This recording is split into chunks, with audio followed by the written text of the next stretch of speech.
When you take off your mask, it's easier for everybody else to take off that. Yeah, I want to be a walking permission slip. Yeah. Of mask removal. Yeah. But our cultures are so mask-driven. Imagine what an office would be like with no masks. That's the irony about masks. I've had a fascination with masks since first hanging out with you. Yeah. The irony is that we wear a mask because the people around will only love us if we wear this mask. But the crazy thing about that is we don't really want to hang out with people that only want the masks one. No. So we're exhausting ourselves wearing a mask for people we don't want to hang out with. That's exactly right. That's exactly right. We take off the mask, some will go, yep. But the people that will be left are the people that love us and really want to hang out with us. That's beautiful. That's just right. Just right. Everybody's playing with their stories, who they think they are. It's more fun to just witness it all, to be the environment in which this is happening.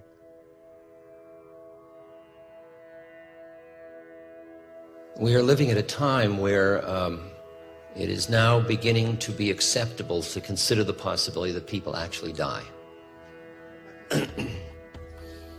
Usually in our culture, it has been put behind doors, behind sheets, you don't talk to the children about it, you don't show anybody.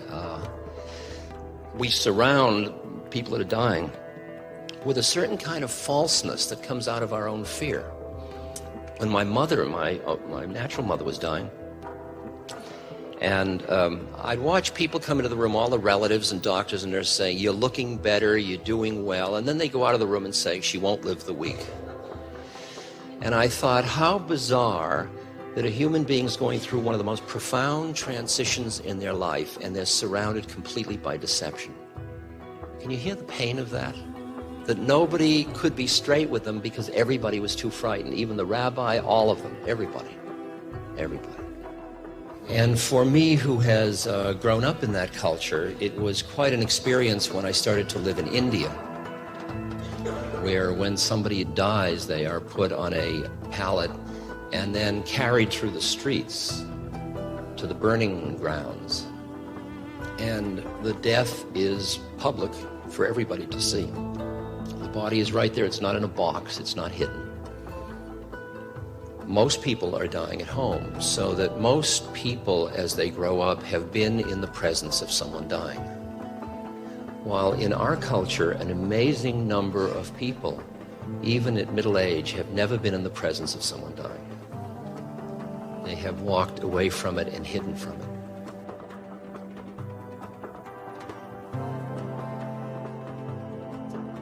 Dear friend, please know as you pass by, as you are now, so once was I.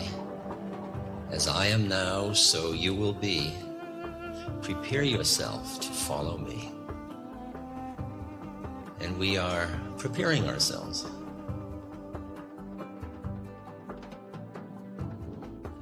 I'm one of the strange people that absolutely delights and enjoys being with people as they're dying. In fact, it is such incredible grace for me that in the morning when I know I'm going to be with such a person, I get absolutely thrilled in my body, my being. Because I know I'm going to have an opportunity to be in the presence of truth. While I wouldn't lay suffering on anybody, I have sat with people that are suffering incredibly with various kinds of cancer and other kinds of physical conditions. And I will tell you that I have watched people with egos that are like cinder blocks. They're so heavy and thick and busy with themselves and their self-pity and their anger and their And I've watched the suffering eat away and eat away and eat away and eat away. And then I've watched, it's like the shell cracks. And it's like the spirit is born. And I see them often very close to death, and they're like great, wise, spiritual beings. And I didn't think there was a chance of a snowball in hell that person was ever going to come up for air spiritually in this lifetime. Doctors are eager to take away people's pain. But from a spiritual point of view, I look and I see the way in which pain deepens compassion and pain awakens. What am I to do? A doctor's evil? Are they good? Don't you think they should ask the patient, do you want to get rid of your pain? I mean, these are all very interesting issues about how you help without getting caught in being a helper and seeing the other person as somebody that needs help and still helping them. And when I said to Emmanuel, I deal a lot with the fear of dying in this culture and death. What should I tell people? And he said, Ram Dass, tell them the death is absolutely safe. Now just put those two things together and realize what a far out line that is. Death is absolutely safe. And then he added one more image. He said, it's like taking off a tight shoe. Okay, can you hear that one? Like taking off a tight shoe. Now just imagine that you as spirit or awareness have contained yourself in an incarnation or contained it in a conceptual model of who you are and on a storyline. And then at some point you dissolve out of that, you break out of that, and there is this incredible release quality. I came into the room and Ginny had cancer of the cervix, very painful. She was writhing in pain. It was a collaborative process with a doctor, and she and Laura all deciding about pain medicine and how long she'd live and things. And I came in and I sat down, and she usually would fight me tooth and nail because she was very much of an intellectual. But she was so weak this time, she was just writhing on the bed. So I sat down next to the bed and I just did this meditation, the Buddhist meditation that is done in cemeteries. Usually they have a bloated corpse or a fly-infested corpse or a skeleton to meditate upon. In this case, I just had this decaying body before me, and I just sat, allowing it to exist, watching all my emotional reactions to it, just allowing it to exist. And I became so peaceful, and the room was so clear. It was a purpley light in the room. And she turned to me all the time. Her body is writhing in pain, and she says to me, I've never felt such ecstasy in my life. I wouldn't rather be anywhere else than here at this moment. And she sits up and she is radiant, and she comes over and she starts to stroke my face as if she is looking at a human being, at this phenomenon of a body, and she's tenderly stroking it. And I stroke her face. And then she comes up and she kisses me. And I kiss her, and we hold each other. And it's a moment that is absolutely perfect in his presence. I mean, even the little tiny thought forms in my head, like, well, this is the next thing to necrophilia, you know, and do you know her husband is downstairs? And they're Quakers, what will they think of this? And, you know, all those little niggly-piggly things in my head were just like little lights around the edge. They didn't have much juice to them, you know, because the whole thing was just what it was. It was absolutely perfect. And then she lay back on the pillow, and we held hands for about 10 or 15 minutes. And I said, well, Jean, you understand everything I do. There's no more sense wasting time. See you around. Namaste. Namaste. And I left. And I flew down to New York that night. The next morning at 7, I got a call. She died during the night.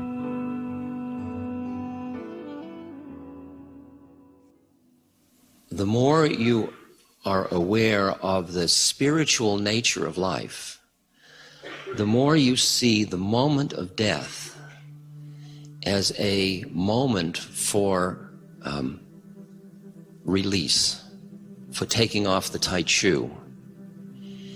And the art form in dying is that at the moment of death, you are neither grabbing at life nor pushing it away. You're neither pushing nor pulling. It's the attraction and aversion that keeps you holding to form. So to prepare for the moment of death, when the processes that go on in consciousness are a dissolving of boundaries, a speeding up of awareness, an opening and expanding, to be in that process where you don't go, no, and grab hold,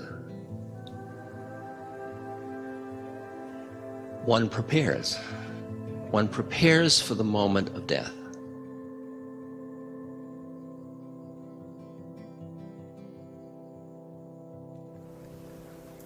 Sometimes seeking in itself is just an expression of lack. Yep. Expression of lack. An abundance of lack.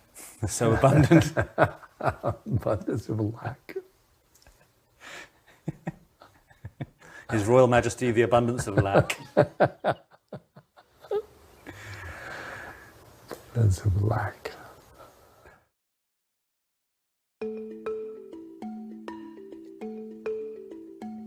If you had a little television receiver channel right here next to your eyes, what you're finding, what we're talking about, is planes of consciousness or channels on a television set.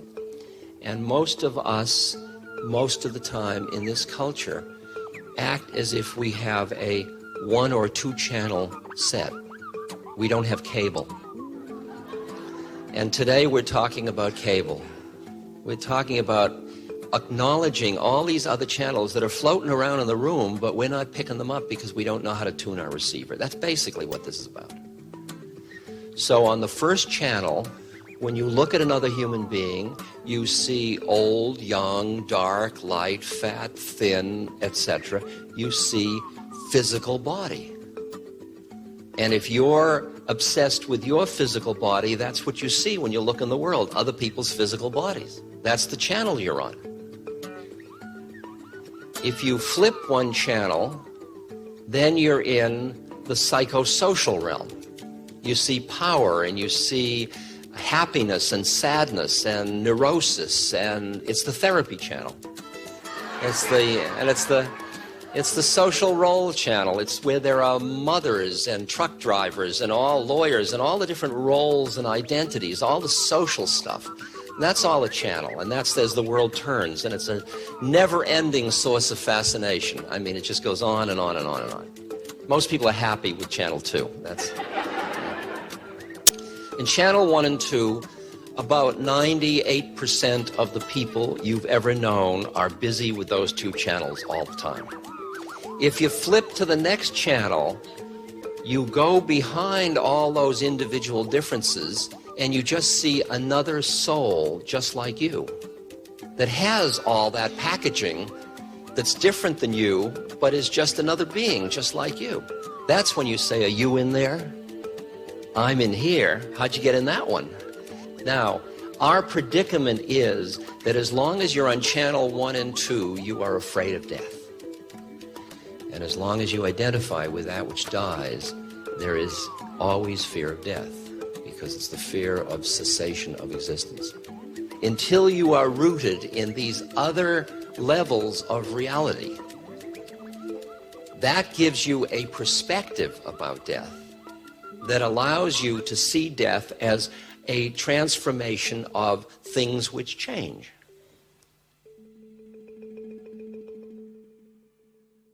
Is there still an excitement about it, about death? I'm excited about what happens after death. I'm not excited about death.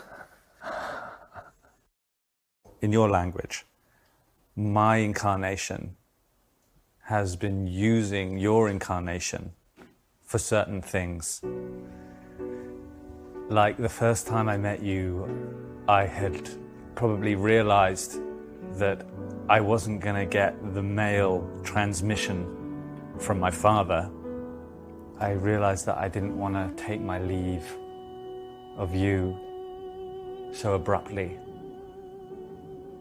as it had been with my dad. I am a projection of you. And that projection you don't want to lose. Whether it's a father figure or a spiritual blah blah or something. I see you as a spiritual entity, and you see yourself as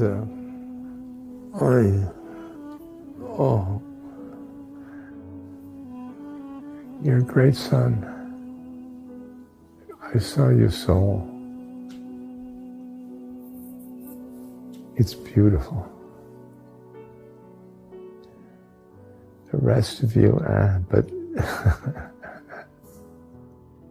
I hang out with my family, the family of saints and these guys and girls. And you're one of them. You're one of them. See, you don't see that. You don't see that.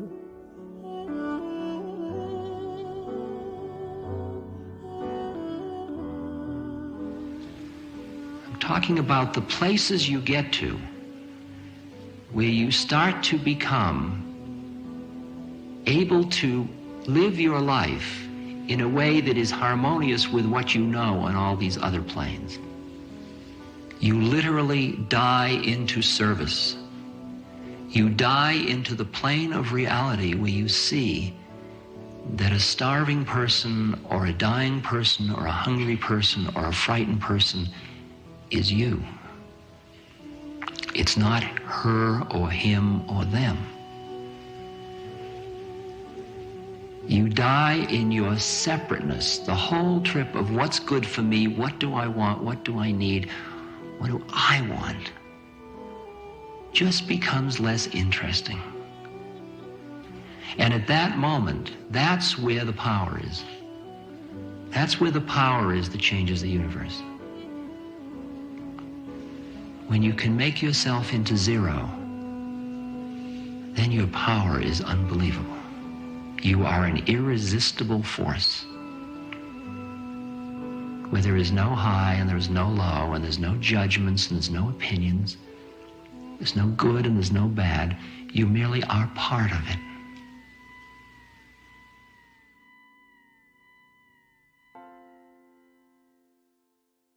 The signs are now here. Don't get lost in the detail. Let your awareness go free. Just recognize what an adventure this transformation is. The appreciation of death and the spiritual journey after death is the prerequisite for living life joyfully now. Death does not have to be treated as an enemy for you to delight in life.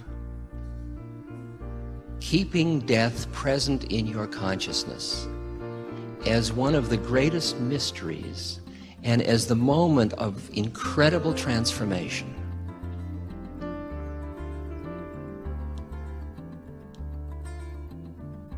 imbues this moment with added richness and energy that otherwise is used up in denial. I encourage you to make peace with death, to see it as the culminating adventure of this adventure called life. It is not an error, it is not a failure.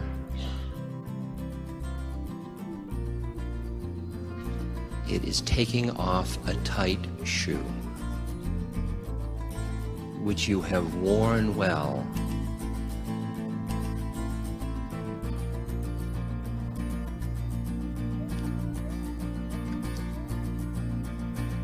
But those that find the way in the morning can gladly die in the evening, it is said in the mystical literature.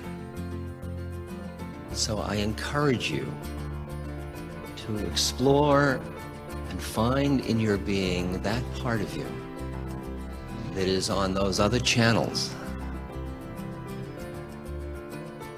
so that when on channels 1 and 2 the World Turns series comes to its final chapters,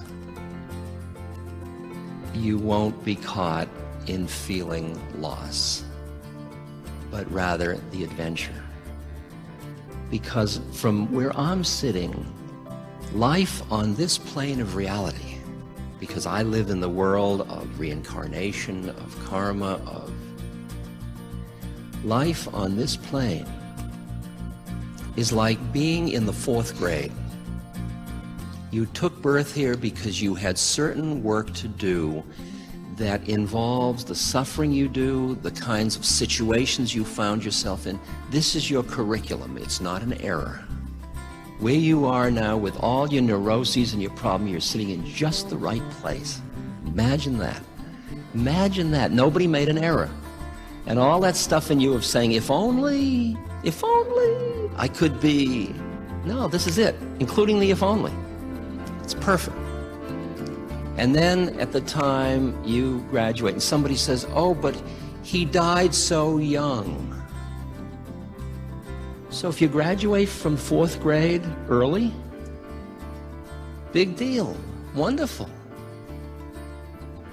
Don't get so caught in worshiping life that you lose the balance, that realizing that the Spirit says, live life fully and richly as a partner with God, and at the same moment, don't be afraid of the next thing.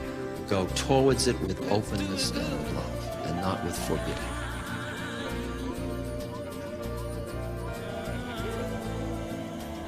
The way that is understood in the morning, one can gladly die in the evening.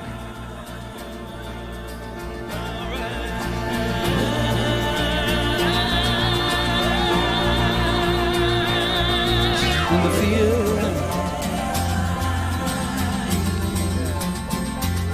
turn to passion, yeah, baby. Let me see it. And the nightmares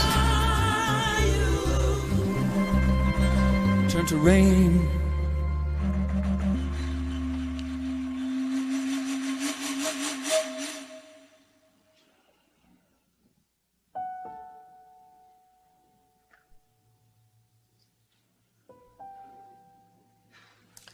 Just for a moment, sit quietly now. And just be with what is. If you're hot, be hot. If your behind hurts, let it hurt. If you're emotionally open, let yourself be emotionally open. If you're closed, be closed. If you're bored, be bored. If you're stimulated, be stimulated. If you're hungry, be hungry. Just let it all be.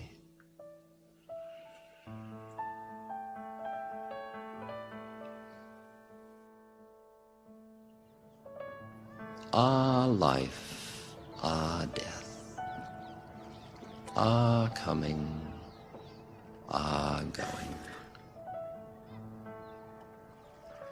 ah, joy, ah, sadness, all of it, waves that come back into the vast ocean.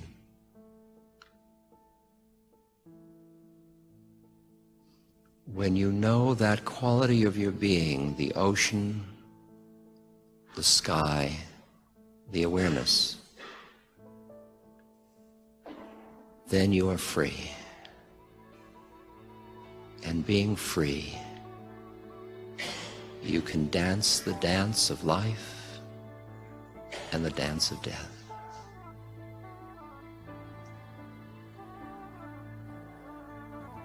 May all beings in this very life be free.